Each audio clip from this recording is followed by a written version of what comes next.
Baik, karena telah tiba waktunya kita memulai ibadah pada minggu pagi hari ini, saya ucapkan shalom.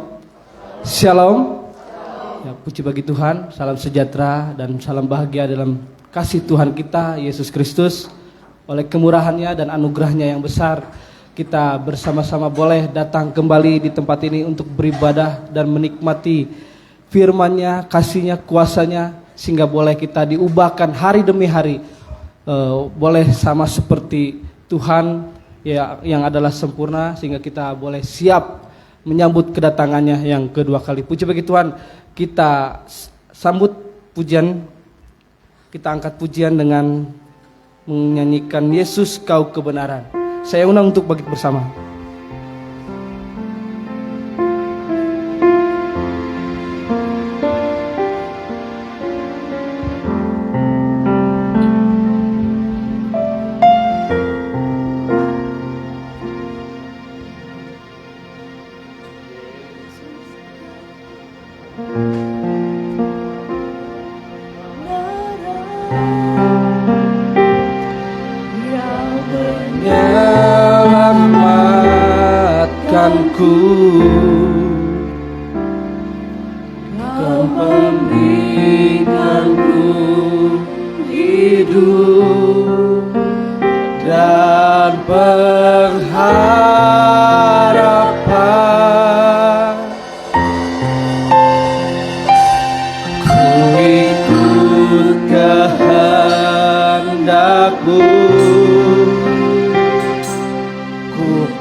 Tetap menyembahmu, dunia tak bisa menjauhkanku dari kasih-Mu. Selama ku hidup bagimu, hatiku tetap memandangmu, dunia tak bisa menjauhkanku dari kasih-Mu. Yesus Kau kebenaran, Yesus Kau kebenaran yang menyelamatkanku.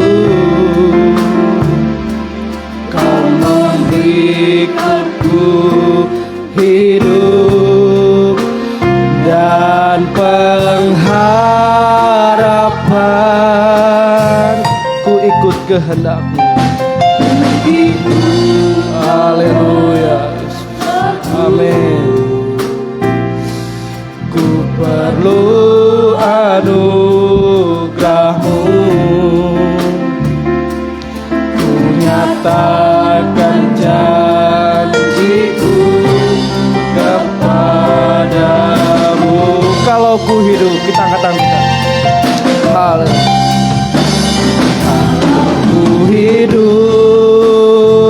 Ku hidup bagimu, hatiku tetap memandangmu, dunia tak bisa menjauhkanku dari kasih-Mu.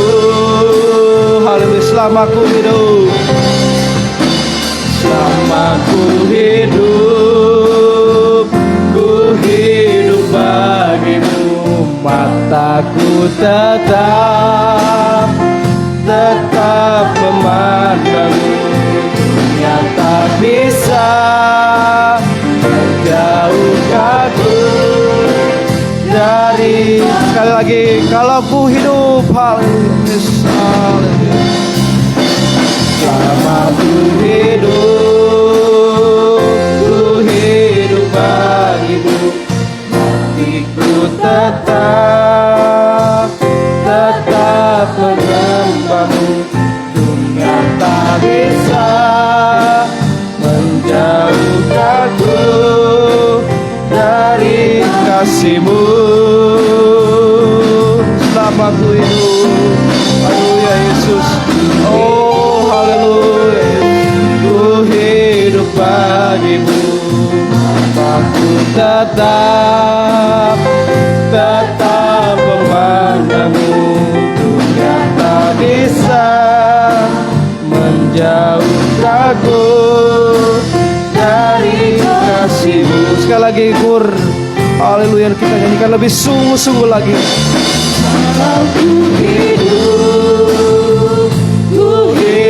bagimu, matiku tetap menyembahmu. Dunia tak bisa menjauhkanku dari kasih-Mu.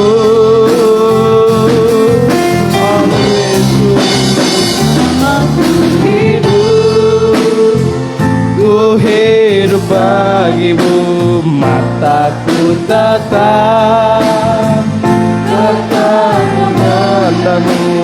Dunia tak bisa menjauhkanku dari kasih-Mu. Haleluya Yesus. Haleluya Yesus. Haleluya Tuhan. Benar Tuhan. Ini pernyataan dari lubuk hati kami Tuhan, bahwa kami mau hidup bagi-Mu Tuhan. Kami ingin berguna bagi-Mu, berbuah-buah bagi-Mu Tuhan. Kami memerlukan kuasa-Mu Tuhan, untuk membenarkan kami Tuhan dari dunia ini Tuhan yang penuh tantangan Tuhan. Benarkanlah hidup kami Tuhan, karena kami tidak luput dari kesalahan, kekurangan Tuhan. Dan kami percaya Tuhan, kuasa firman-Mu Tuhan sanggup membenarkan kami, menyucikan kami Tuhan. Sehingga kami boleh Tuhan hari demi hari Engkau baharui selalu Tuhan. Selalu dibenarkan oleh firman dan Roh Kudus-Mu Tuhan. Kami percaya Bapa, kuasa-Mu Tuhan saat ini bekerja di tengah-tengah kami Tuhan. Sehingga kami melihat kuasa-Mu Tuhan, melihat kemuliaan yang mengatasi segala sesuatu Tuhan. Oleh sebab itu Tuhan, hadirlah Engkau di tempat ini Tuhan. Kami menyerahkan seluruh hidup kami ke dalam tangan-Mu Tuhan. Kami tidak mau khawatir akan yang kami perlukan apapun Tuhan dalam hidup ini Tuhan. Kami percaya Tuhan, Engkau adalah Allah kami, Sang Pemelihara hidup kami. Tentu tubuh, jiwa, roh kami Engkau yang memegang, Engkau yang memiliki Tuhan. Oleh sebab itu Tuhan, berkatilah ibadah ini Tuhan, sehingga boleh ibadah ini berguna dalam hidup kami Tuhan, berguna dalam segala hal Tuhan, mengatasi persoalan-persoalan yang besar, yang mustahil. Tentu Tuhan kerjakan, memberikan jalan keluar dengan cara ajaib Tuhan. Kami percaya Bapa, kami imani Tuhan, dan biarlah Tuhan Kau berkati ibadah ini Tuhan, dari awal, pertengahan hingga akhirnya Tuhan. Para jemaat-Mu Tuhan yang bergegas untuk ke tempat ini Tuhan, Kau berkati, tibakan dengan selamat. Juga Tuhan kami para imam-imam yang mengambil bagian Tuhan, sucikan, kuduskan kami terlebih dahulu Tuhan. Biarlah Tuhan kami dilayakkan Tuhan, menjadi alat kemuliaan-Mu Tuhan. Terlebih lagi Tuhan, hamba-Mu yang akan menyampaikan firman-Mu Tuhan. Kami memerlukan firman dan kuasa Roh Kudus-Mu Tuhan. Oleh sebab itu Tuhan, bukakan rahasia firman-Mu Tuhan, sehingga boleh kami Tuhan mendapatkan kekuatan Tuhan. Oh biarlah Tuhan, yang lemah dikuatkan, yang jatuh Kau bangkitkan Tuhan, sehingga boleh kami Tuhan, boleh Tuhan berharu selalu dalam sehari-hari kami Tuhan. Terima kasih Tuhan, kan juga Tuhan mau mengusir kuasa iblis setan yang mengganggu jalannya ibadah ini Tuhan. Kami mau tolak, kami tengking di dalam nama Tuhan Yesus Kristus iblisnya. Oh biarlah roh Allah saja yang ada di tengah-tengah kami. Terima kasih Tuhan, terima kasih. Kami serahkan semuanya Tuhan, pergumulan kami hanya dalam tangan-Mu Tuhan. Hanya dalam nama Tuhan Yesus Kristus kami telah berdoa. Haleluya, amin. Silakan duduk Bapak Ibu sekalian. Puji bagi Tuhan, kita angkat puja selanjutnya, kita nyanyikan Dia Imam Besar.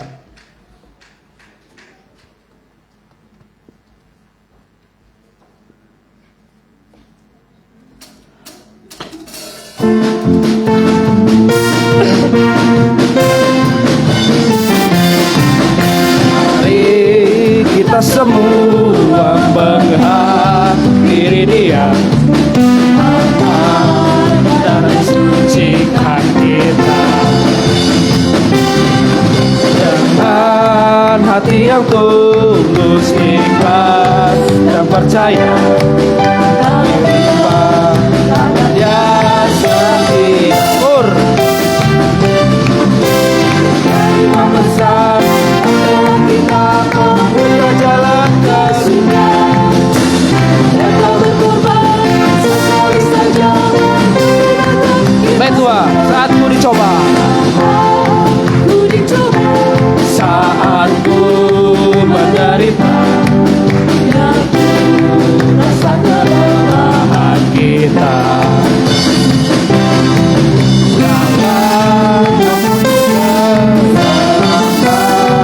Dan yang kekal bagian tanda pada Ya Imam besar, Ya Imam besar, membela kita, membuka jalan ke surga. Kita berkorban sekali saja. Baik tiga, betapa bahagia, betapa bahagia ku memiliki Dia. Dan amin. Bisa ku dibaharui bangsa doa. Ya Imam besar, Ya Imam besar, membela kita, membuka jalan ke surga. Kita berkorban sekali saja. Ya Imam besar, sekali lagi. Ya Imam besar, membela kita, membuka jalan ke surga. Kita berkorban sekali saja. Puji bagi Tuhan, Dialah Imam besar yang memimpin kehidupan kita. Dialah yang ganti berperang dalam menghadapi musuh-musuh kita, atau saat ini boleh kita sebut pergumulan, persoalan-persoalan kita. Tuhanlah yang gantikan kita untuk menyelesaikannya. Amin, saudaraku. Puji bagi Tuhan. Oleh sebab itu, marilah datang kepada Dia, karena Dialah Allah kita yang membela kehidupan kita. Puji bagi Tuhan. Kita angkat pujian selanjutnya. Kita nyanyikan Masuk Gerbangnya. Mari sama-sama kita bangkit berdiri, kita nyanyikan dengan sukacita.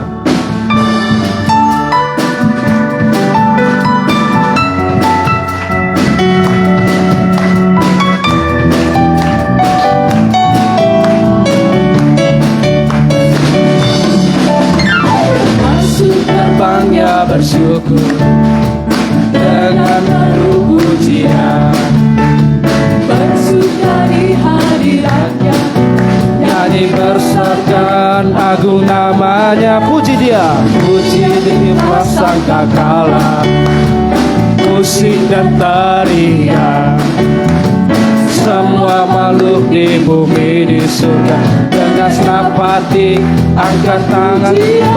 Sebab Tuhan baik, sebab Tuhan baik, sebab Tuhan baik, anugerahnya kekal selamanya. Sebab Tuhan baik, sebab Tuhan baik, sebab Tuhan baik, anugerahnya kekal selamanya. Baik tiga, Yesus Kristus Allah Tuhanku, Yesus Kristus Allah Tuhanku, pencipta segalanya. Saya sujud di hadapannya, angkat tanganmu. Sebab Tuhan baik, sebab Tuhan. Amin. Musik dan tarian, semua makhluk di bumi di surga berdasar hati angkat pujian. Sebab Tuhan baik, sebab Tuhan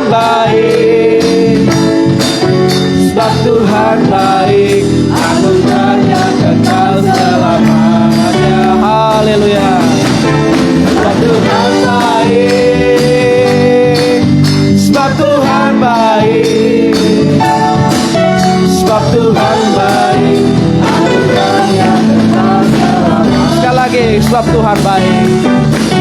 Sebab Tuhan baik. Sebab Tuhan baik.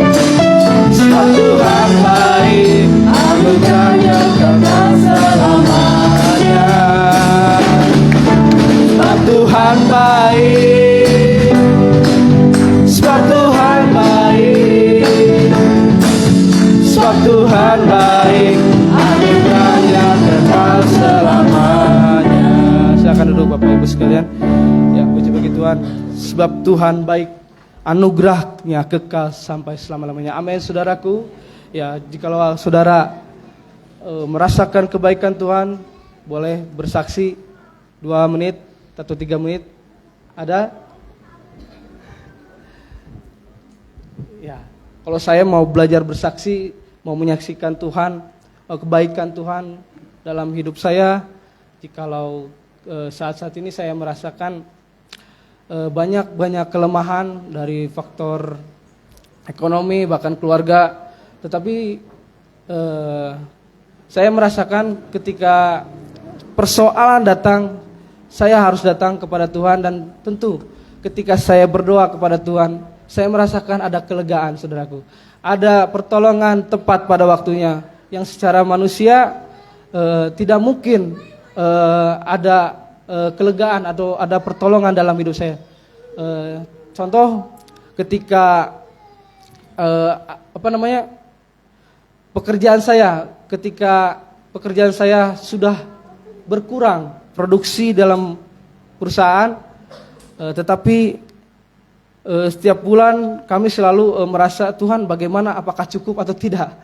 Karena saya memiliki 2 anak dan juga ada beberapa keluarga yang kita hidupi, tetapi hari demi hari entah kenapa saya merasakan ada kecukupan. Tuhan sediakan apa yang saya perlukan bersama istri saya dan anak-anak. Tuhan tidak pernah membiarkan, saudaraku. Buktinya sampai saat ini saya tidak pernah kelaparan, kekurangan apapun. Tuhan masih memberikan pertolongannya, memberikan pemeliharaannya kepada kita semua. Asalkan kita datang kepada Dia, meminta. Kalau kata Om, siapa yang mencari akan mendapatkan, siapa yang meminta kepadanya akan diberikan, dan siapa yang mengetuk pintu, kepadanya pintu akan dibukakan. Itu yang saya pegang. Puji bagi Tuhan, saudaraku. Sekian kesaksian saya kepada hari ini, biarlah menjadi kekuatan bagi kita sekalian. Ada amin, saudaraku. Puji bagi Tuhan. Kita angkat pujian selanjutnya, kita nyanyikan. Kita nyanyikan sekali lagi dengan sukacita, bahagia orang yang bertobat.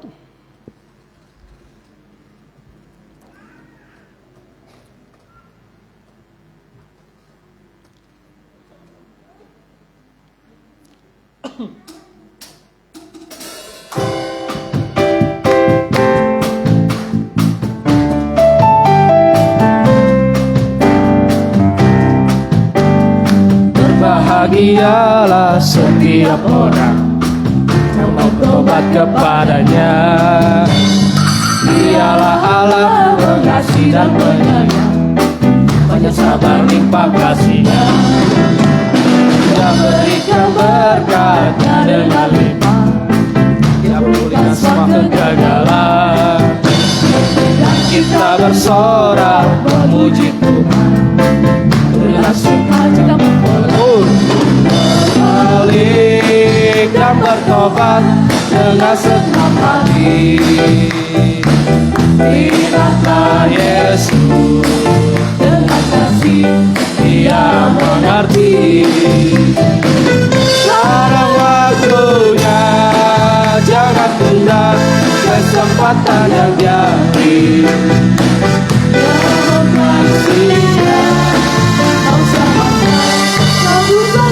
Berbahagialah setiap orang, berbahagialah setiap orang yang bertobat kepadanya. Dialah Allah pengasih dan penyayang, banyak sabar limpah kasih-Nya. Dia berikan berkat-Nya dengan limpah, Dia pulihkan semua kegagalan. Dan kita bersorak memuji Tuhan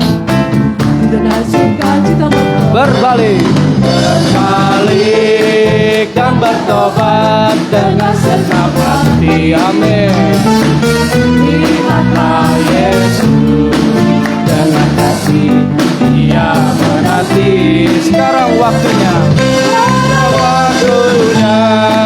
jangan tunda kesempatan yang jadi, yang mempelai surga masa maka sambutlah kasihnya. Ya puji bagi Tuhan, biarlah kesempatan yang ada saat ini kita pergunakan untuk berbalik dan bertobat. Bertobat itu ya sekarang, bukan nanti. Jikalau kita masih diberikan kesempatan, disitulah kita bertobat. Amin saudaraku. Puji bagi Tuhan, kita akan mendengarkan firman Tuhan. Kita siapkan hati pikiran kita. Biarlah firman Tuhan itu bertumbuh, berbuah-buah bagi Tuhan. Puji bagi Tuhan, kita nyanyikan Korban Penebusku.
Terima kasih, oh Yesus. Terima kasih, oh Yesusku, buat kemurahan-Mu. Sungguhlah besar korban-Mu, Kau rela mati buatku. Tanpa korban-Mu Tuhan, ku tak mampu jadi mempelai-Mu. Besar karya-Mu buatku, syukurku naikkan. Darah Yesusku, saya undang untuk bangkit berdiri. Darah Yesusku telah tercurah buatku, korban penebusku,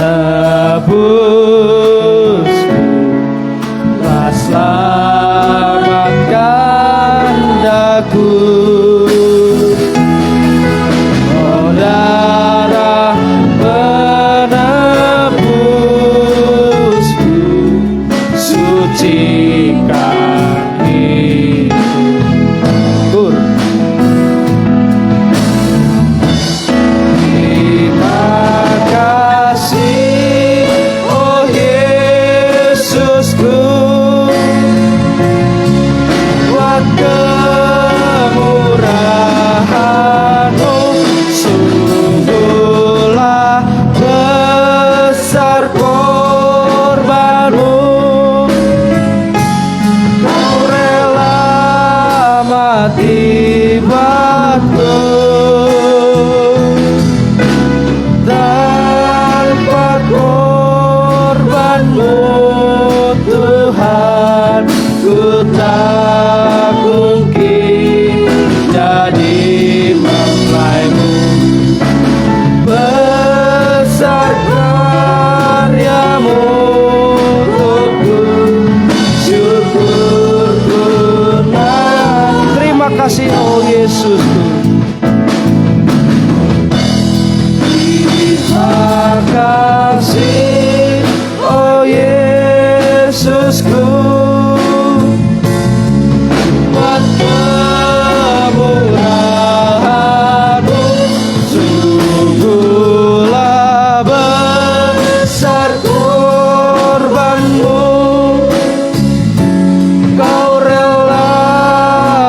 mati buatku.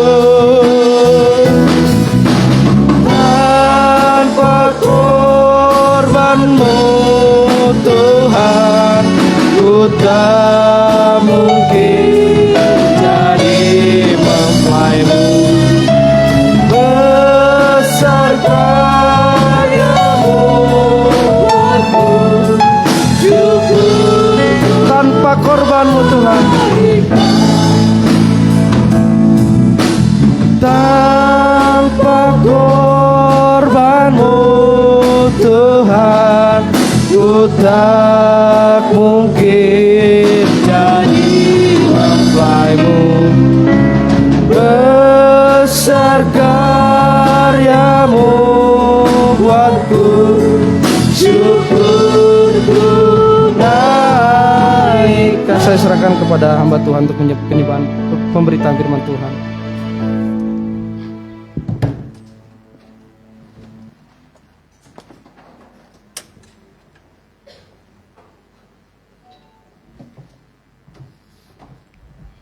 Oh Tuhan Yesus, kami bersyukur Tuhan, pengangkatan yang tertinggi Engkau telah berikan kepada sidang jemaat-Mu Tuhan, itu sebagai mempelai wanita milik kepunyaan-Mu yang tidak bisa direbut oleh siapapun juga Tuhan.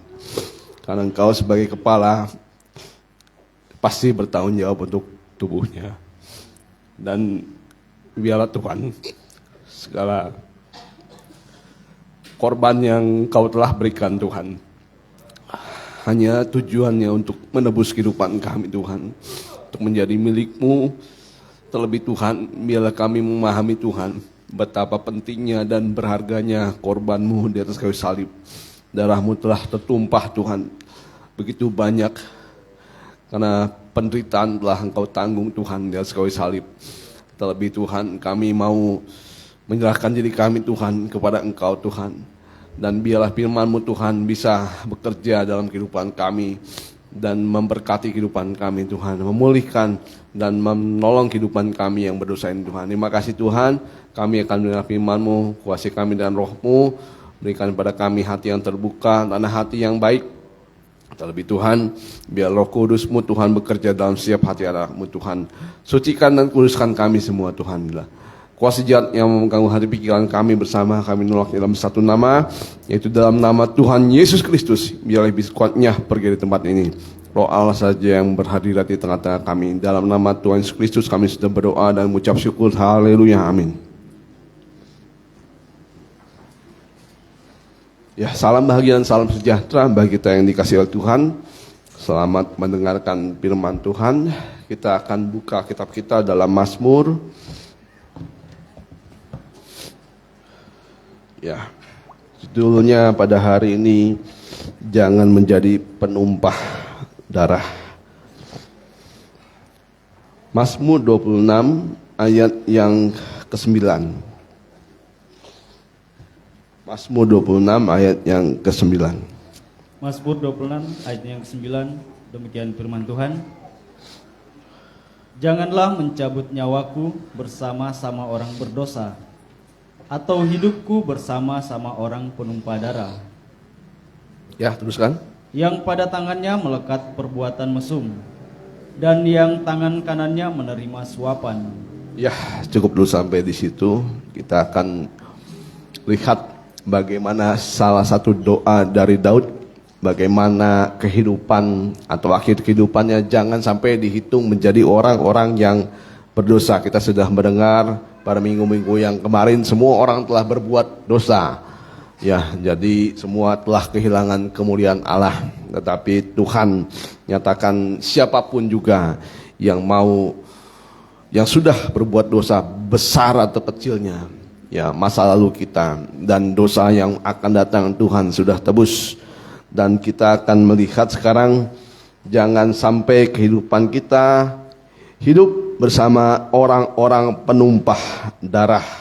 Ya, jadi ini doa dari Raja Daud.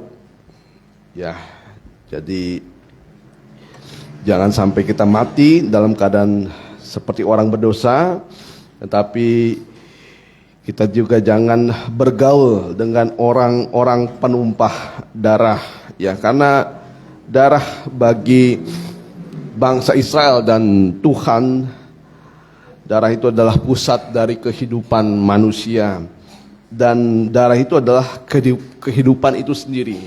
Ya, bayangkan kalau kita tidak memiliki darah, kita tidak akan memiliki kehidupan. Ya, dalam Imamat 17 ayat yang 11 dikatakan, boleh? Imamat 17 ayat yang 11, karena nyawa makhluk ada di dalam darahnya, dan aku telah memberikan darah itu kepadamu di atas mezbah untuk mengadakan pendamaian bagi nyawamu, karena darah mengadakan pendamaian dengan perantara nyawa. Itulah sebabnya aku beri firman kepada orang Israel, seorang pun di antaramu janganlah makan darah. Demikian juga orang-orang yang tinggal di tengah-tengahmu tidak boleh makan darah. Nah, jadi darah itu adalah pusat kehidupan manusia. Ya. Nah, kita akan lihat ada beberapa arti dari penumpah darah. Ya, kita lihat dulu yang pertama. Jadi memang salah satu dari arti penumpah darah adalah melakukan pembunuhan, ya, kepada seseorang atau pribadi atau juga kepada banyak orang. Nah, jadi pada zaman dulu memang ada berbeda dengan zaman sekarang, ya. Kalau pada zaman hukum Taurat, pada zaman Israel banyak terjadi penumpahan darah, ya. Terutama penumpahan darah ini ditujukan kepada orang-orang yang tidak melakukan kesalahan. Matius 23:35.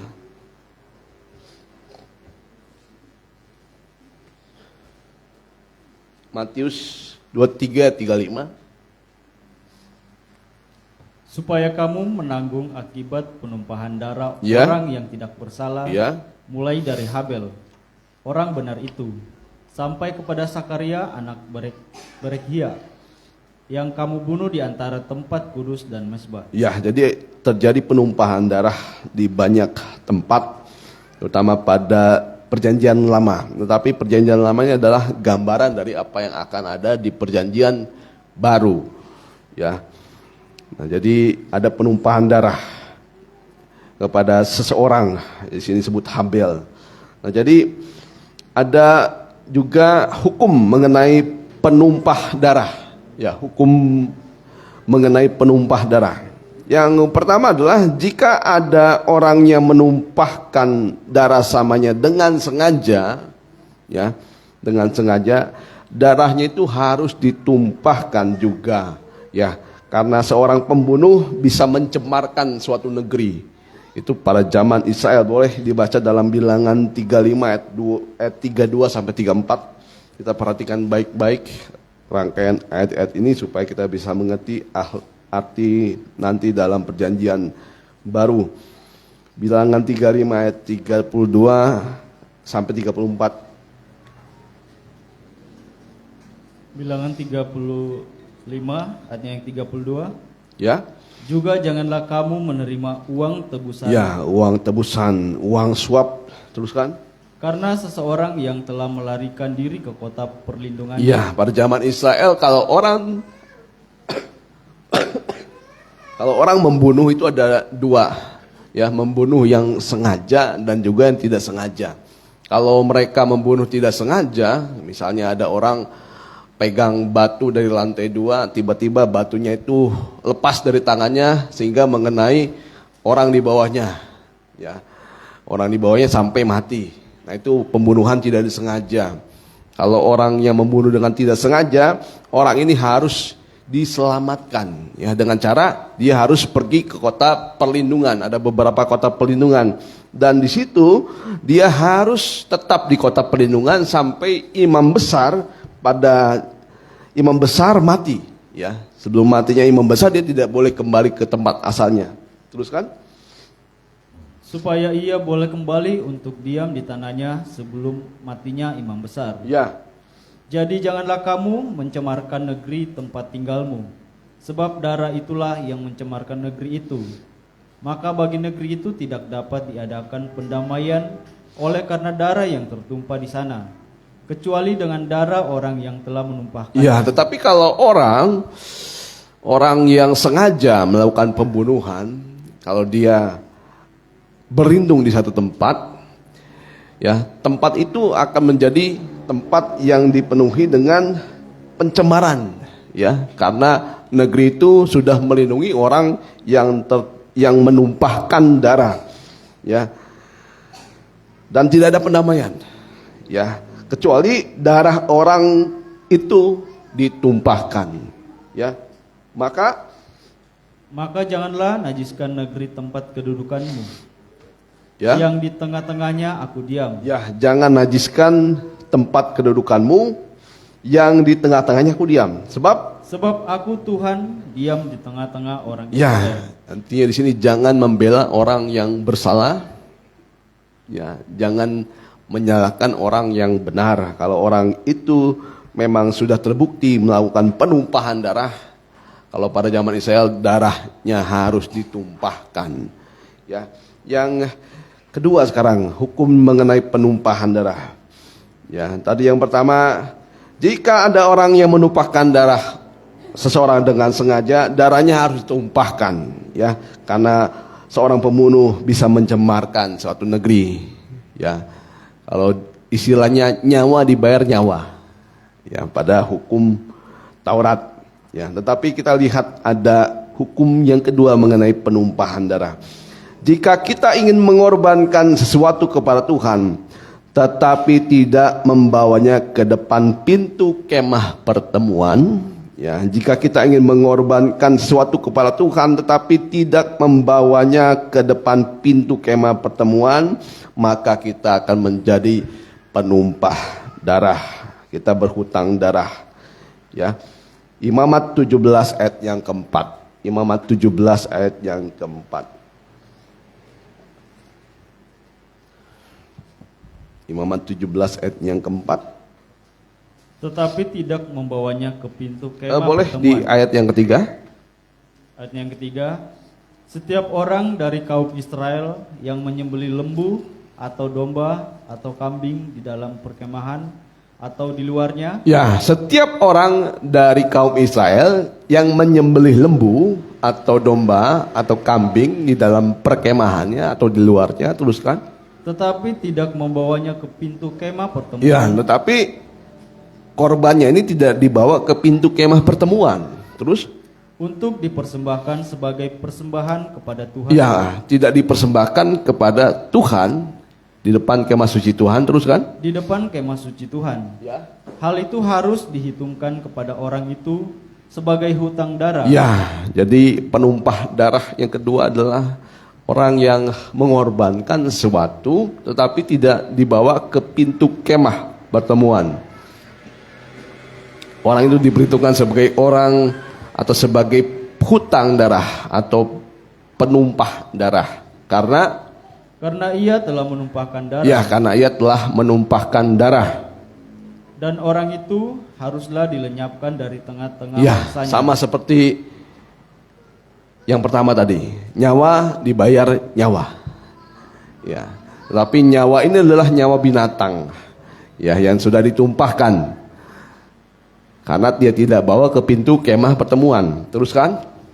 Ayat yang kelima, maksudnya supaya orang Israel membawa korban sembelihan mereka yang biasa dipersembahkan mereka di padang kepada Tuhan ke pintu kemah pertemuan dengan menyerahkannya kepada imam Ya. untuk dipersembahkan kepada Tuhan sebagai korban keselamatan. Ya, maksudnya korban ini dipersembahkan untuk memercikan darah ke mezbah, ya, menyilangkan darah ke mezbah dan membakar. Boleh dibaca lagi ayat yang ke-9. Ayat yang ke-9, tetapi tidak membawanya ke pintu kemah pertemuan supaya dipersembahkan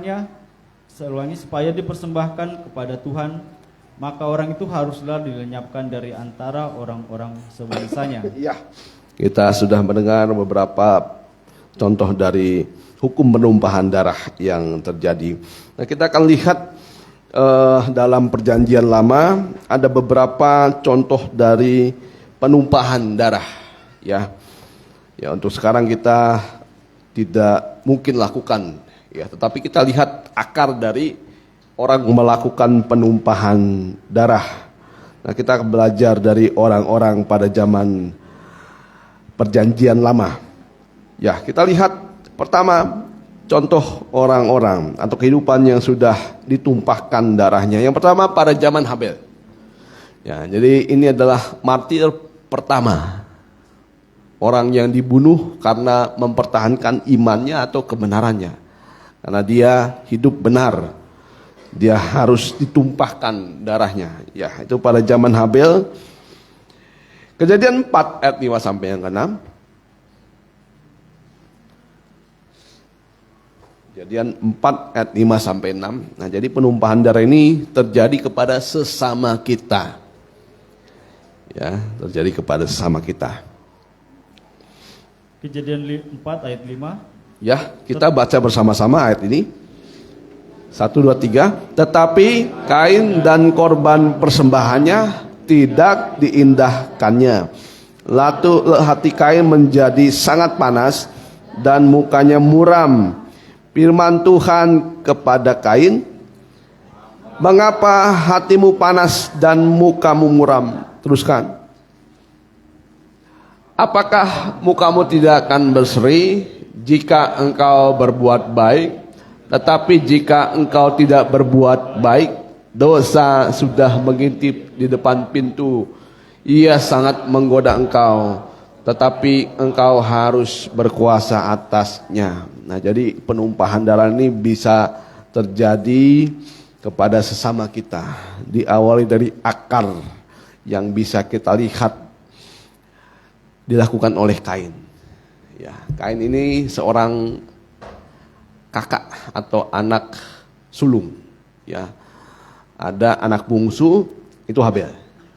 Ya, ketika mereka mempersembahkan korban kepada Tuhan, yang persembahan dari Habel itu diterima. Ya, kita sudah mendengar karena Habel ini mempersembahkan sulung dan lemak-lemak. Ya, yang terbaik bagi Tuhan, yang menyenangkan hati Tuhan. Tetapi Kain ini tidak mempersembahkan yang terbaik, tidak mempersembahkan yang sulung. Ya, sampai akhirnya persembahan Habel diterima, tetapi persembahan Kain tidak diterima. Maka terjadilah, ya, Kain ini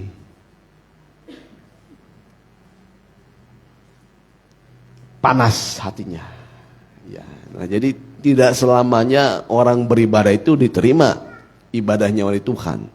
Ya, kalau kita lihat dari dua macam ibadah ini, dua kehidupan ini bisa dipisahkan dengan dua macam kehidupan yang beribadah.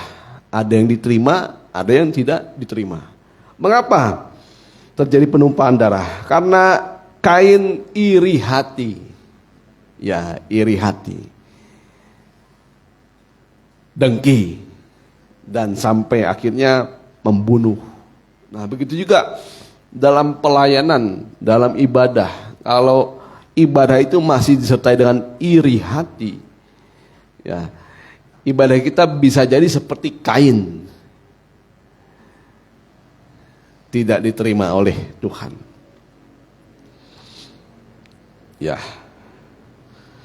Yang kedua sekarang pada zaman Saul. Ya. 1 Samuel 22 ayat 22.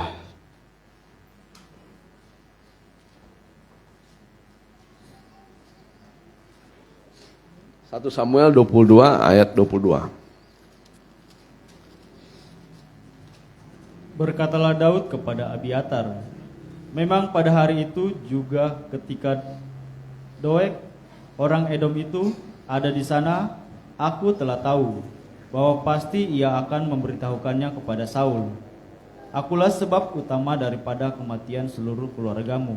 Ya, jadi ini kisah bagaimana ada terjadi pembunuhan besar-besaran di tanah Nob, ya, di tanah Nob. Jadi ketika Daud baru melarikan diri, pertama Daud ini dia mencari di mana ada imam. Nah, itulah menjadi pelajaran buat kita. Jadi ketika ada permasalahan, Daud ini tidak mencari tempat persembunyian yang lain. Ya, beberapa kali Daud ini melarikan diri. Ya, pertama dia melarikan diri di tanah Nob. Di situ banyak imam-imam. Nah, bagi kita di sini, kalau kita ada permasalahan, ya, baik kita mencari tempat perlindungan, bisa mencari tempat yang nyaman. Tapi kita lupa tempat yang harus kita kunjungi yang pertama adalah tempat para imam. Ya, boleh kita bisa berkata, salah satu yang bisa kita tanya adalah hamba Tuhan. Hamba Tuhan, seperti Daud, ya, dia pada saat itu bersembunyi di tanah di Nob. Ya, tetapi terjadi penumpahan darah.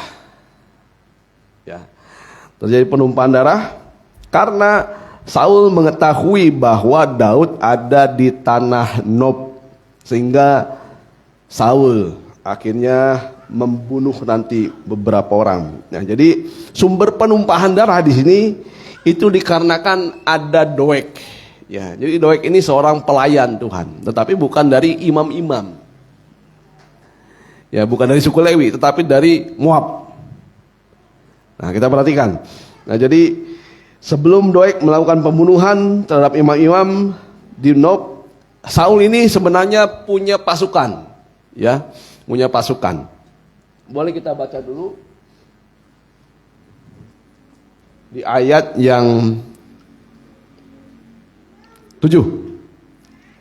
Ayat yang ke-7.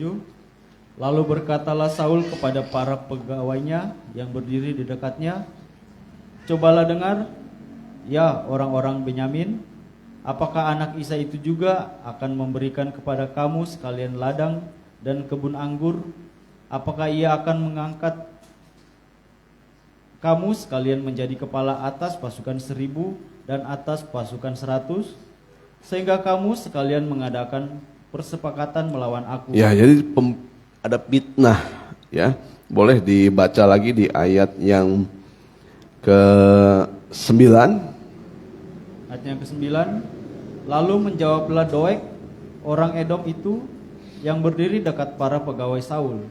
Katanya, telah kulihat bahwa anak Isai itu datang ke Nob kepada Ahimelek bin Ahitub. Terus? Ia menanyakan Tuhan bagi Daud, Ya. dan memberikan bekal kepadanya. Juga pedang Goliat, orang Filistin itu diberikannya kepadanya. Ya, ayat yang ke-12. Kata Saul, Ya, kata Saul. cobalah dengar, ya anak Ahitub. Ya. Jawabnya, ya tuanku. Ya. Kemudian bertanyalah Saul kepadanya, mengapa kamu mengadakan persepakatan melawan aku? Ya, padahal tidak ada persepakatan melawan Saul. Teruskan. Engkau dengan anak Isai itu, dengan memberikan Ayat roti. yang ke-14 boleh. Lalu Ahimelek menjawab raja, tetapi siapakah di antara segala pegawaimu yang dapat dipercaya seperti Daud? Ya, tapi di sini Ahimelek berkata kepada Raja Saul, kan Daud ini adalah orang kepercayaan dari Raja Saul. Tidak mungkin saya mengadakan persepakatan jahat. Terus kan? Apalagi ia menantu raja Ya, apalagi menantu raja. dan kepala para pengawalmu. Ya, jadi memang semenjak zaman dulu memang mantu dan mertua ini sudah ada konflik.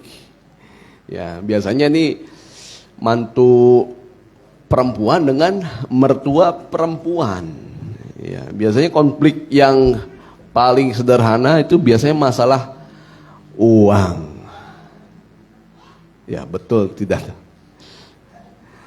Ya, kalau misalnya sudah nikah misalnya, waduh kalau dulu banyaklah di kantong saya, tapi sudah nikah sedikitlah di kantong saya.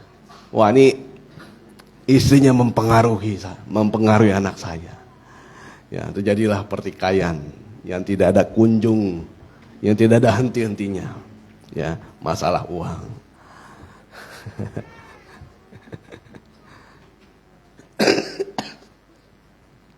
Nah, tapi sini mertua laki-laki dan menantu laki-laki Daud. Ya, kan ini masalah kedudukan, ya, masalah kedudukan, warisan dan lain-lainnya. Kita baca lagi.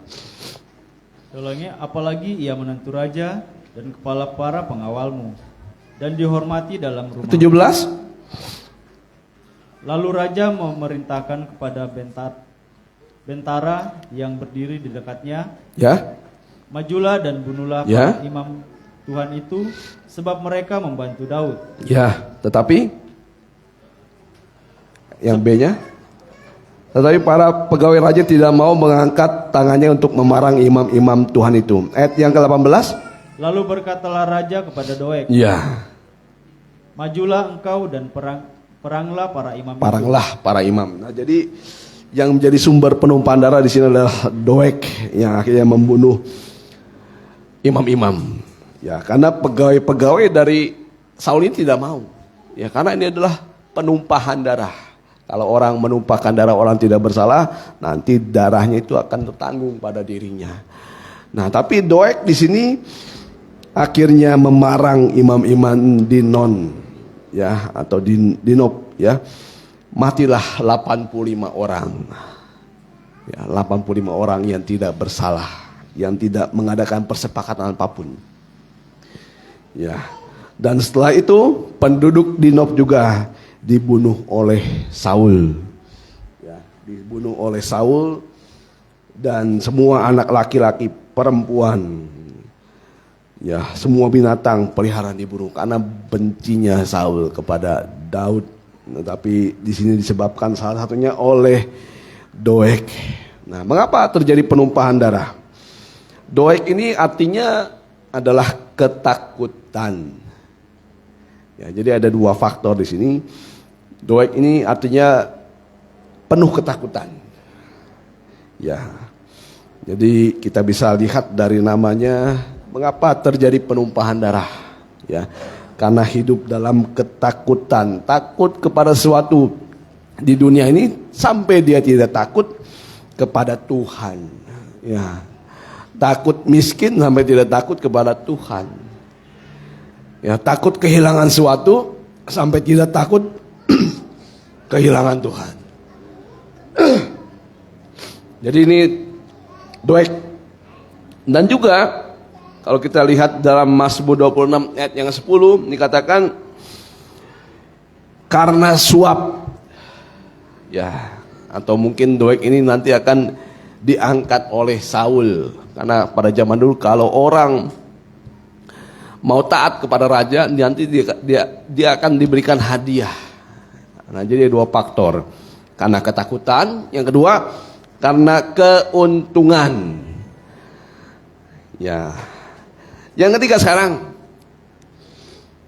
zaman Imam Zakaria. Ya. 2 Tawarik 24 ayat 20.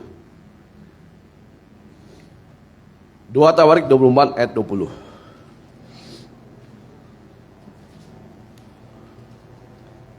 Dua Tawarik 24 ayat 20. Lalu roh Allah menguasai Zakaria, anak Imam Yoyada. Ya. Ia tampil di depan rakyat dan berkata kepada mereka, beginilah firman Allah, mengapa kamu melanggar perintah-perintah Tuhan, sehingga kamu tidak beruntung? Oleh karena kamu meninggalkan Tuhan, ia pun meninggalkan kamu. Ya. Tetapi mereka mengadakan persepakatan terhadap dia, dan atas perintah raja mereka melontari dia dengan batu di pelataran rumah Tuhan. Ya. Raja Yoas tidak mengingat kesetiaan yang ditunjukkan Yoyada, ayah Zakaria itu terhadap dirinya. Ia membunuh anak Yoyada itu yang pada saat kematiannya berseru, semoga Tuhan melihatnya dan menuntut balas. Ya, jadi ini kisah di mana ada seorang yang bernama Yoyada. Ya, Yoyada. Zakaria ya. Zakaria anak Imam Yoyada. Jadi pada zaman Yoas, ketika raja ini punya imam yang namanya Yoyada, Yoas ini dekat dengan Tuhan. Ya, dekat dengan Tuhan.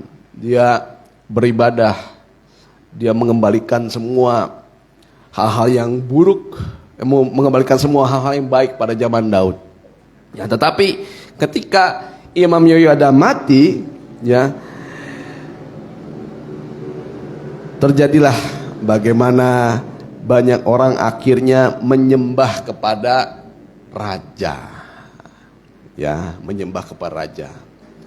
Akhirnya Yoas ini tidak mengingat kembali apa yang baik dari orang tua Zakaria atau Imam Yehoyada.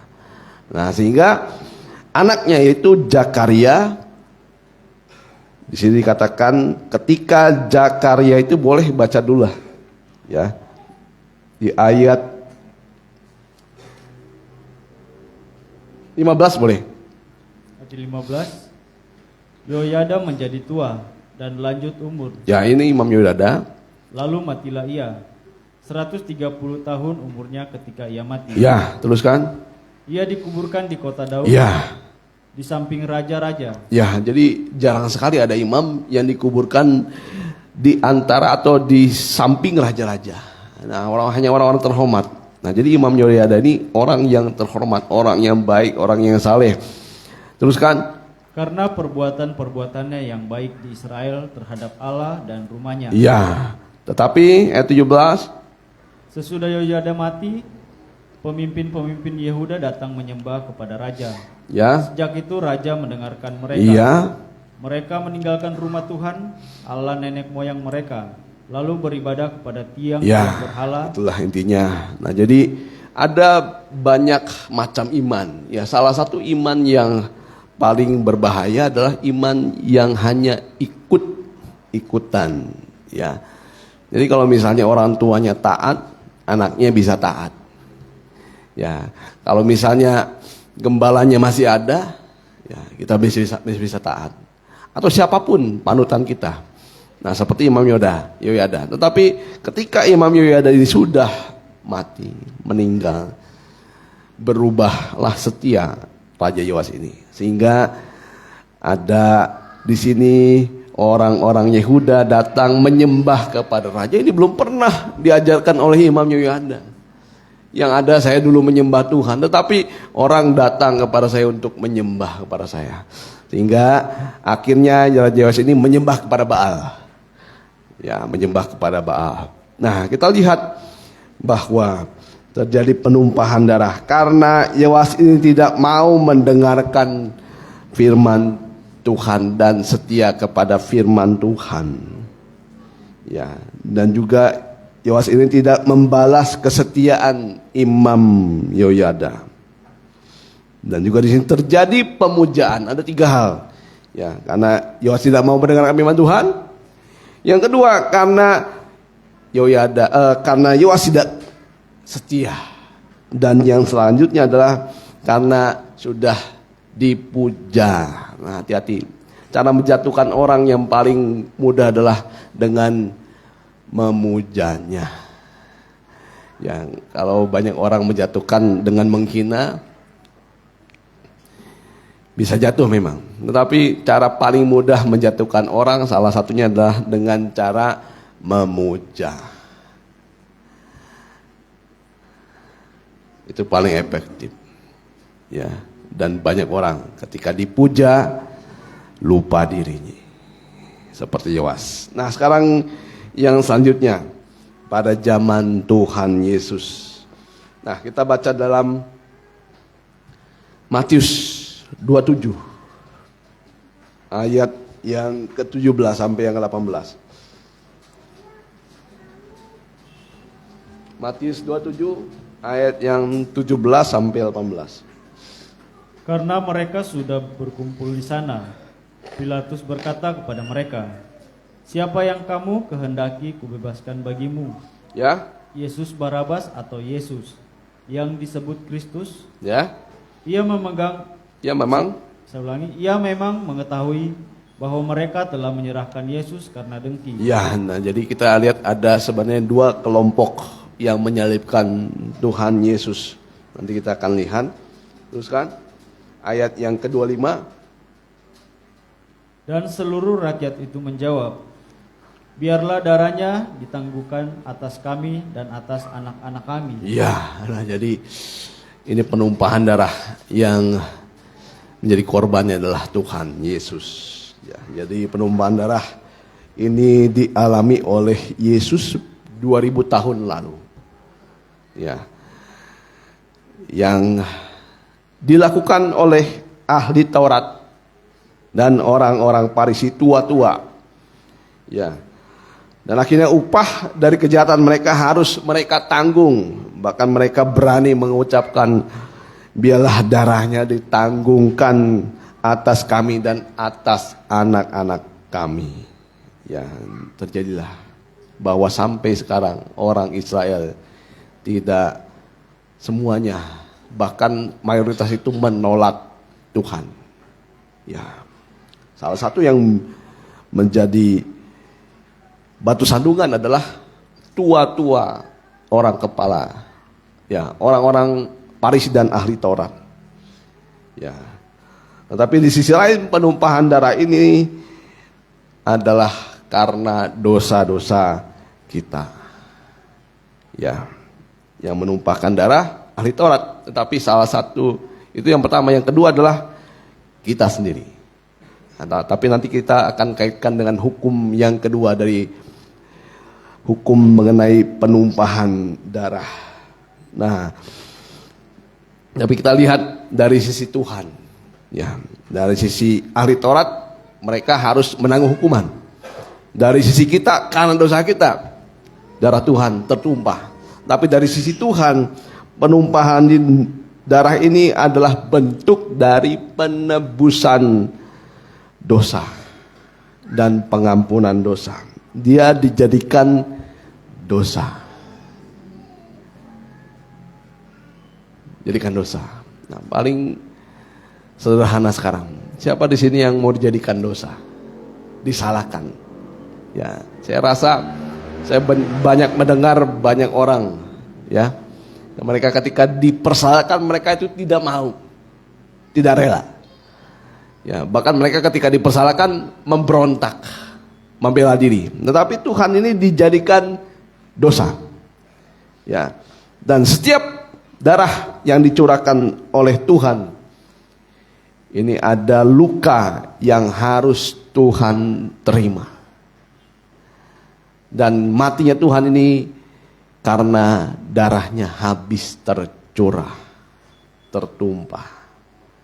Ya, makanya tadi darah Yesusku tak tercurah buatku. Nah, jadi kita lihat dalam Ibrani 9 ayat 22. Ibrani 9 ayat 22.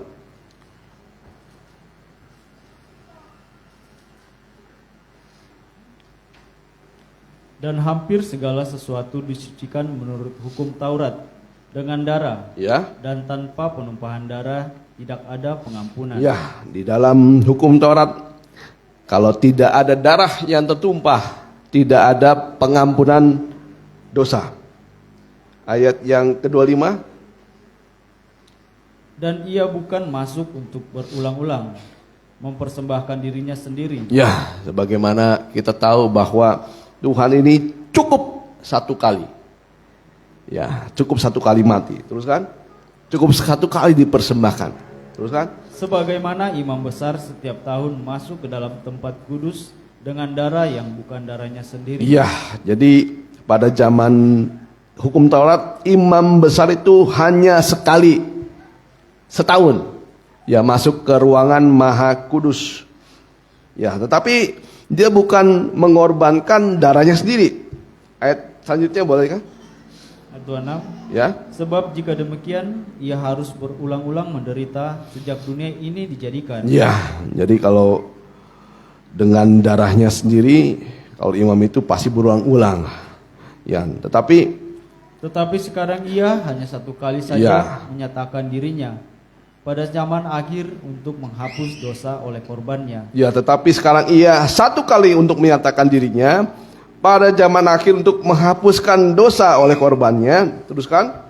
Dan sama seperti manusia ditetapkan untuk mati hanya satu kali Ya, saja. mengapa Tuhan Yesus dikorbankan cukup sekali? Karena manusia itu mati juga Cukup satu kali.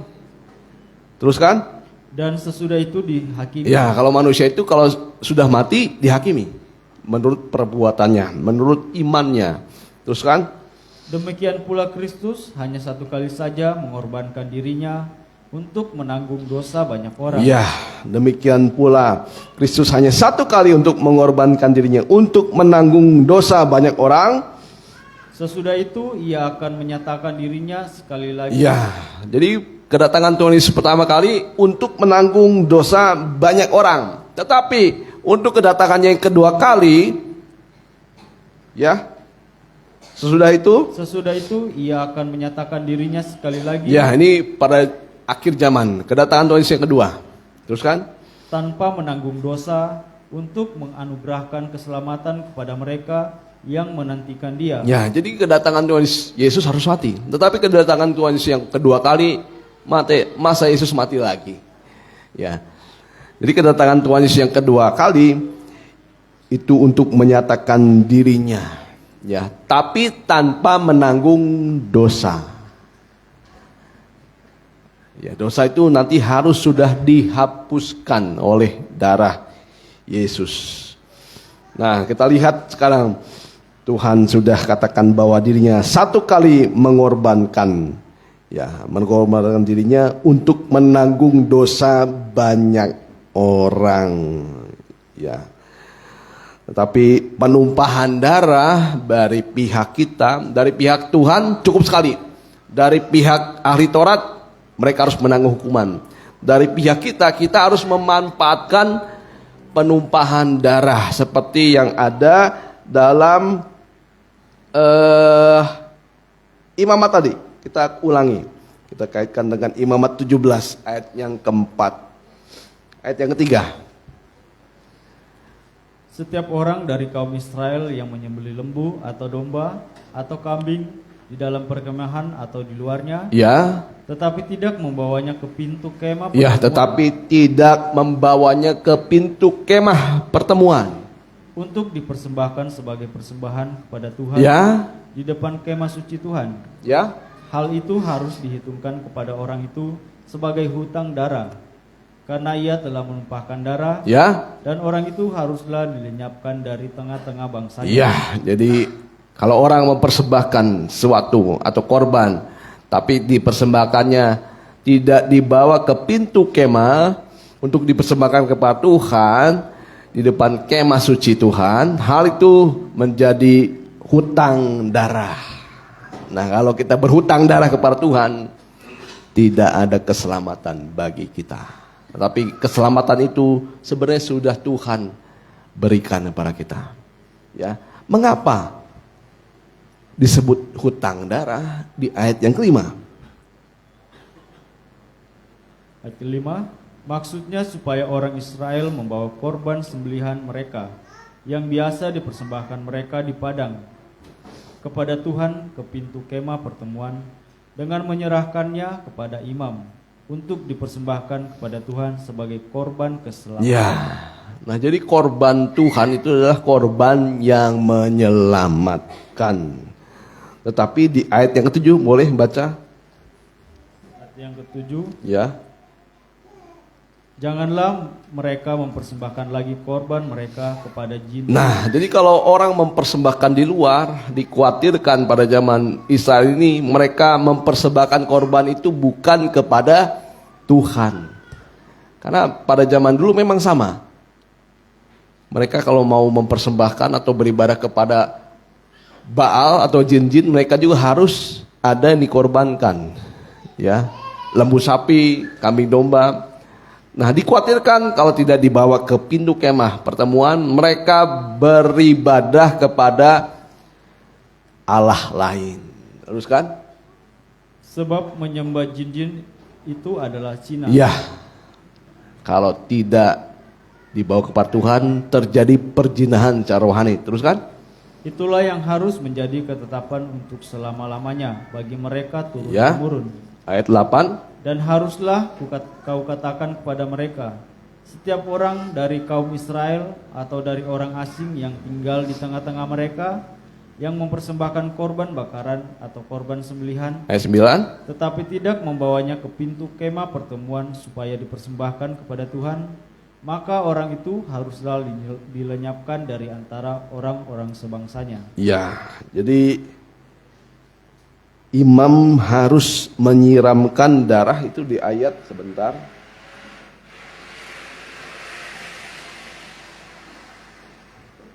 Ayat yang ke-6.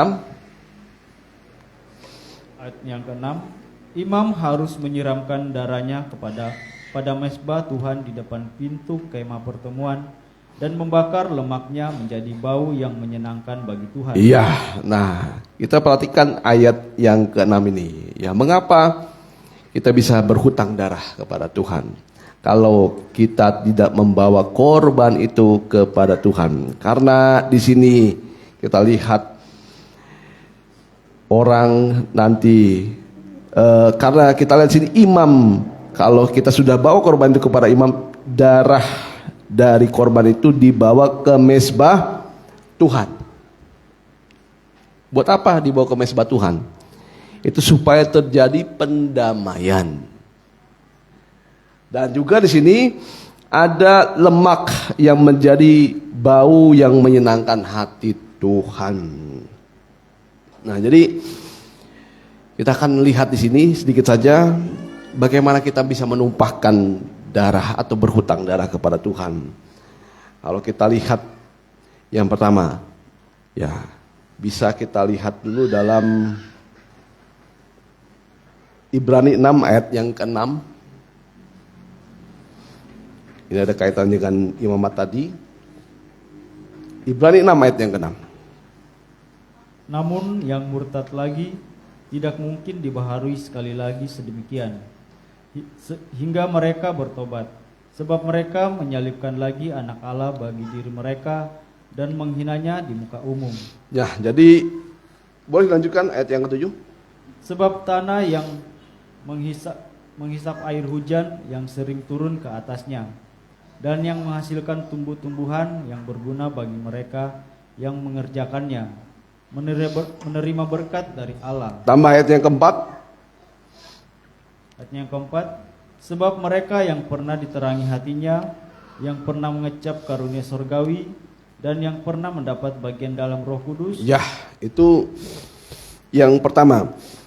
Kehidupannya sudah mengecap kebaikan Tuhan tetapi meninggalkan Tuhan. Ini yang sama seperti menumpahkan darah Yesus. Kita menjadi hutang darah kepada Tuhan karena kita seperti menyalibkan Tuhan Yesus untuk kedua kali. Yaitu kalau kita sudah menerima yang baik. Nah, hati-hati. Segala berkat yang kita terima, segala firman yang sudah kita terima, kalau kita sudah merasakan nikmatnya, ya, tapi yang selanjutnya sikapnya itu tidak setia, bahkan meninggalkan Tuhan, itu sama dengan menumpahkan darah. Nah, jadi ini korbannya tidak dibawa kepada Tuhan. Yang kedua, hanya menghasilkan rumput duri dan semak duri. Nah, ini adalah kehidupan yang menjadi duri.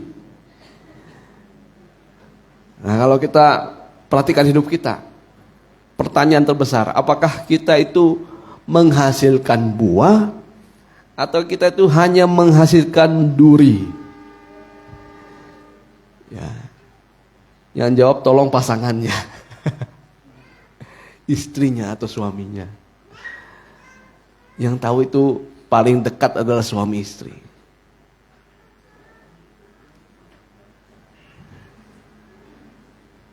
Saya itu menghasilkan buah atau menghasilkan duri. Nah, hati-hati nanti kita bisa menumpahkan darah. Ya. Ayat 8. Ayat yang ke-8. Ya. Tetapi jikalau tanah itu Ya. menghasilkan semak duri dan rumput duri, tidaklah ia berguna dan sudah dekat pada kutuk yang berakhir dengan pembakaran. Ya, jadi hati-hati kehidupan kita. Ya, apa yang kita hasilkan sampai sekarang ini. Duri atau yang lain? Buah atau duri? Karena duri ini akan nanti bersifat merusak.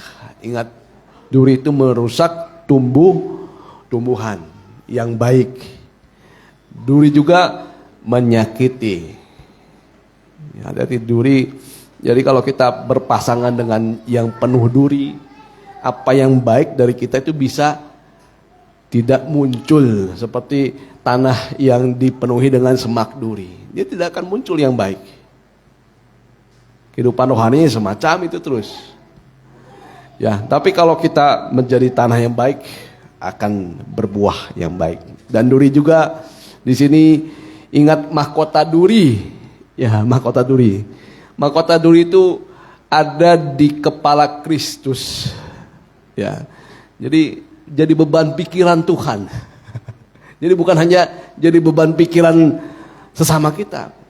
Jadi beban pikiran Tuhan juga. Wah, ini anak keluh kesah. Ini anakku membawa keluh kesah. Membawa terus beban dosa. Itulah rumput duri dan semak duri. Nah, yang menjadi penumpah darah adalah orang-orang yang menghalangi pemberitaan firman Tuhan. Ini penumpah darah. 1 Tesalonika 2 ayat 15.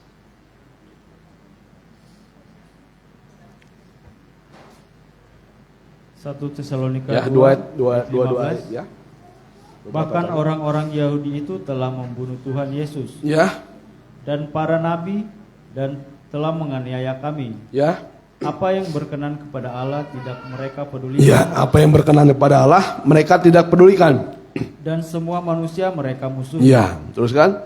Karena mereka mau menghalang-halangi kami memberitakan firman kepada bangsa-bangsa lain untuk keselamatan mereka. Ya, tambah Yeremia 48 ayat yang 10. Yeremia 48 ayat yang 10. Terkutuklah orang yang melaksanakan pekerjaan Tuhan dengan lalai. Dan terkutuklah orang yang menghambat pedangnya dari penumpahan darah. Nah, jadi firman Tuhan ini bertujuan, salah satu sifat dari firman Tuhan itu seperti pedang. Ingat, pedang itu bermata dua, tajam ke belakang, tajam ke depan. Nah, yang dikoreksi adalah kehidupan saya pertama kali. Ya, karena pedang itu biasanya dikebelakangkan dulu baru ke depan. Nah, jangan sampai saya menghambat pedang firman Tuhan untuk menyucikan. Nah, jadi kalau saya tidak memberitakan firman Tuhan sesuai dengan kehendak Tuhan, saya menjadi orang yang terkutuk. Dan saya menghalangi kehendak Tuhan, isi kehendak Tuhan.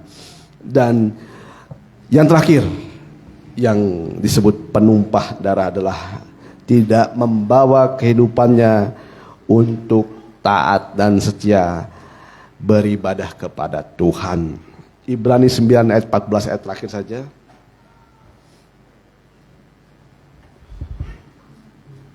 Ya, ini yang disebut penumpah darah. Ibrani 9 ayat yang ke-14.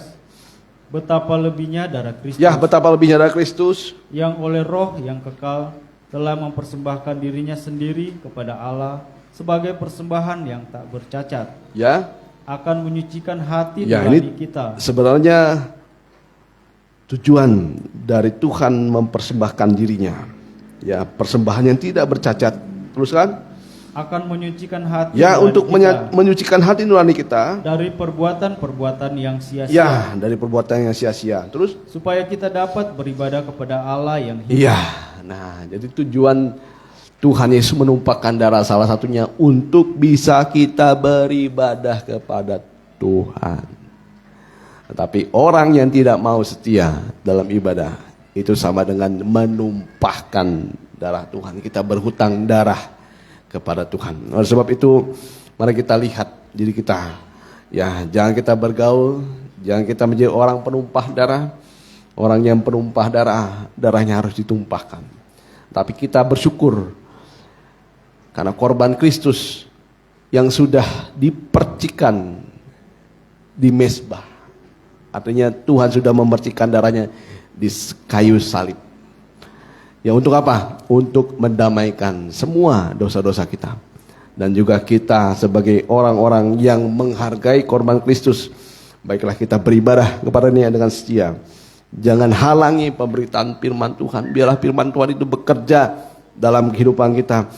Dan juga jangan kita menghasilkan semak duri, rumput duri.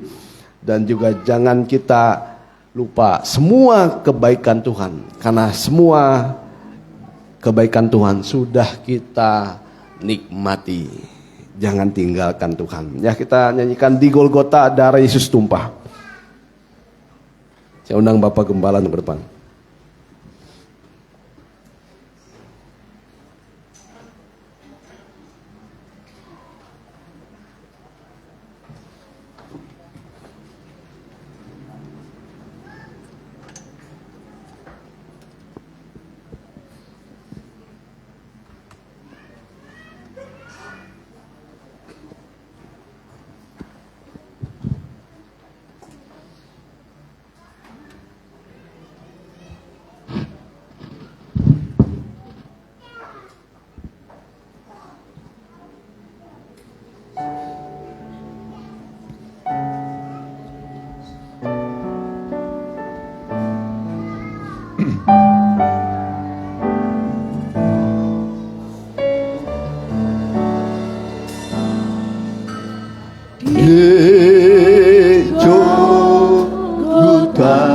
Semuanya.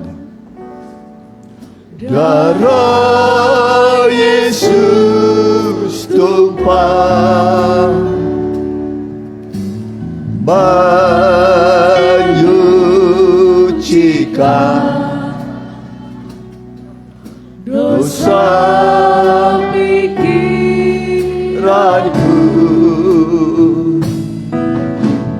menyucikan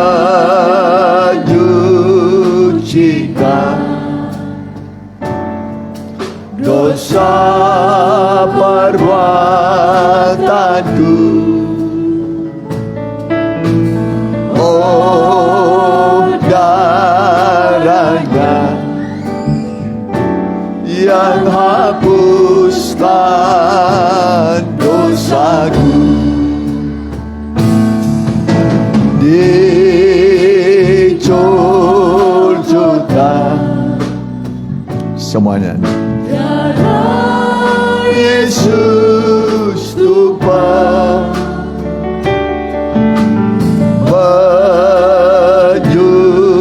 menyucikan dosa di hatiku, menyucikan dosa pernah saya. Oh, darahnya yang hapuskan dosaku. Darah Yesus hapuskan dosaku. Darah Yesus hidupkan kita. Darahnya tertumpah Kur. Darah Yesus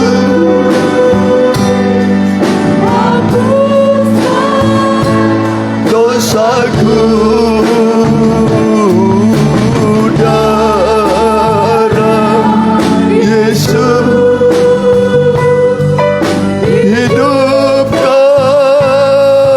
kita.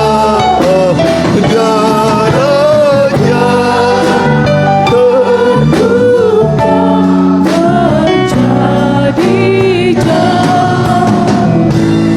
Darahnya tertumpah. Darahnya tertumpah menjadi jalan.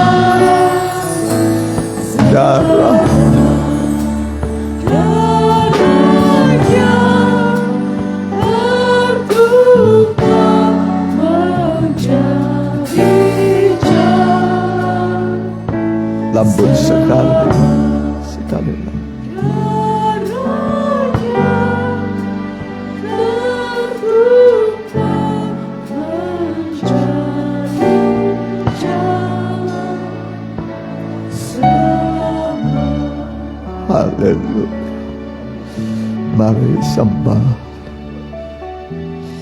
yang sudah memberikan nyawanya, darahnya, mengampuni dosa-dosa kita. Sudah tidak terhitung banyaknya dosa pelanggaran, tapi darah Yesus mengampuni dan Dia melupakan semua dosa-dosa kita. Dia hapus, Dia mengatakan, aku tidak mengingat dosa-dosa dan kesalahan mereka. Tuhan itu sangat baik sama kita. Dia teramat baik sama kita. Manusia bisa mengampuni, tapi tidak bisa melupakan. Kalau Tuhan, Dia mengampuni dan melupakan dosa kita. Haleluya, sembah Dia. Kami menyembah Engkau Tuhan. Kami bersyukur kepadamu. Layaklah Engkau disembah, dipuji, diagungkan, yang sudah memberikan darah yang tidak bercacat celah, menghapus semua dosa-dosa kami. Itulah pengorbanan-Mu bagi kami Tuhan. Pengorbanan putra Allah yang tidak berdosa dijadikan dosa karena kami. Terima kasih bagi-Mu Tuhan. Terima kasih Tuhan. Terima kasih buat firman-Mu, buat darah-Mu, pengorbanan-Mu. Terima kasih Tuhan. Terima kasih. Mari kita nyanyikan sekali lagi. Kita bangkit berdiri. Kornya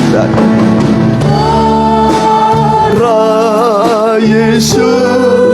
Amin. Hapuskan dosaku. Darah Yesus hidupkan kita.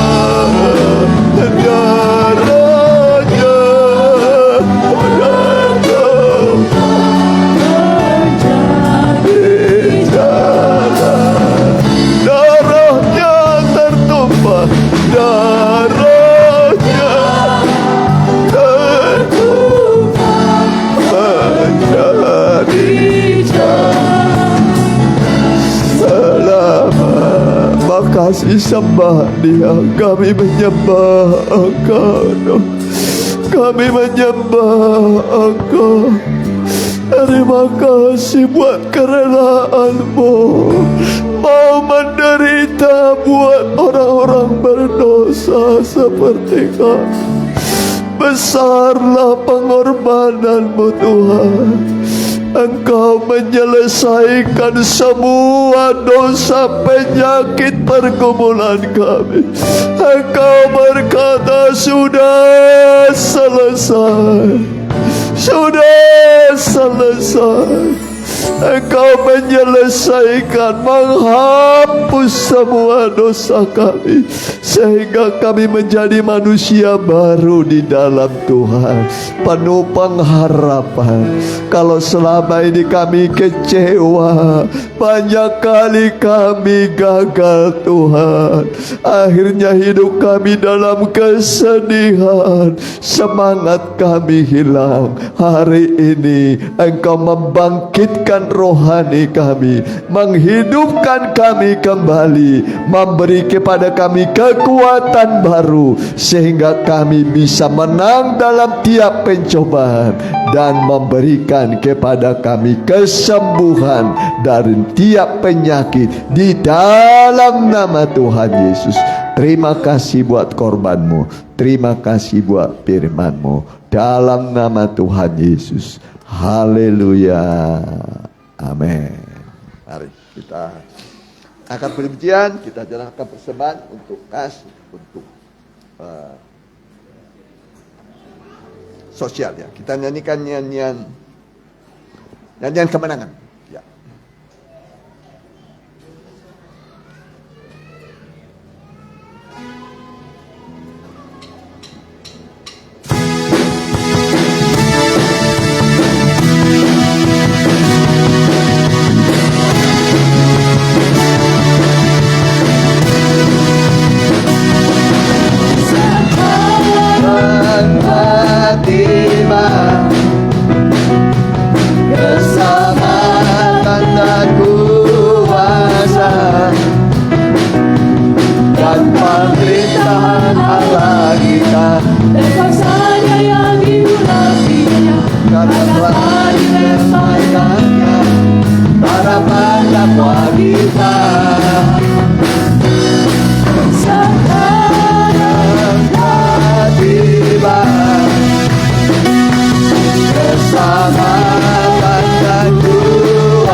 sayangi hatinya, karena dari dan matanya harapan semua kita. Oleh darah domba, oleh kesaksian. Semua nyanyi. Iblis dikalahkan, kuasanya dihancurkan oleh darah anak domba. Oleh darah anak domba, oleh kesaksian kita, iblis dikalahkan, kuasanya dihancurkan oleh darah anak domba. Puji Tuhan. Terima kasih buat kehadiran saudara dan persembahan saudara. Kegiatan kita seperti biasa, Selasa doa, hari Rabu pendalaman Alkitab, Sabtu ibadah remaja muda. Kita doakan yang sakit. Kita pakai berdiri. Ya, kita doakan yang masih sakit, Ibu Lydia, Opu Romando, yang perempuan, Bu Eli, Bu Iin Juwaria, Cimemei, Saudara Andreas. Ya, kita menyatukan iman kita pakai berdiri. Ya, doa orang benar sangat besar kuasanya. Bagi Tuhan, bagi orang percaya, semua mungkin bisa jadi. Kami berdoa buat anak-anakmu yang masih dalam kelemahan tubuh. Kami berdoa buat Ibu Lydia, bilur-bilur Tuhan yang ajaib menyembuhkan engkau. Opu Romando perempuan, bilur-bilur Tuhan yang ajaib menyembuhkan engkau. Bu Eli juga, bilur-bilur Tuhan yang ajaib menyembuhkan engkau. Bu Iin Juwaria juga, bilur-bilur Tuhan yang ajaib menyembuhkan engkau. Cimeme juga, bilur-bilur Tuhan yang ajaib menyembuhkan engkau. Saudara Andreas juga, bilur-bilur Tuhan yang ajaib menyembuhkan engkau. Dan yang mengikuti secara online, baik langsung dan tunda, bilur-bilur Tuhan yang ajaib menyembuhkan engkau. Terimalah mujizat kesembuhan. Minggu ini aktivitas anak-anakmu, biarlah Tuhan sertai. Kalau selama ini mereka banyak gagalnya, ubahlah kegagalan mereka menjadi keberhasilan, supaya mereka melihat kuat kuasa firman dan Roh Kudus mengubah yang gagal menjadi berhasil. Buatlah mereka berhasil di dalam pekerjaan, cita-cita, pendidikan, rumah tangga mereka diberkati oleh Tuhan. Terima kasih Tuhan. Kami juga berdoa negara-negara sedang konflik. Tuhan sadarkan para raja, panglima, prajurit semua supaya mereka mau berdamai. Damai itu indah. Pak Presiden Prabowo Gibran, seluruh gubernur Indonesia, bupati, wali kota, muspika, kecamatan, kepala desa dan lurah, Pak RW, Pak RT, berkati. TNI Polri berkati. Mereka adalah hamba-hamba untuk kebaikan bangsa dan negara kami. Saudaraku, arahkanlah matamu, terimalah berkat dari Allah Bapa, cinta kasih, sayang dan naungan dari sayapnya Tuhan. Itulah firman dan rohnya menaungi, menjaga engkau siang dan malam, hidup dalam ketenangan, ketenteraman dimanapun saudara berada. Haleluya, amin. Ya, anak muda bisa bantu ya membereskan.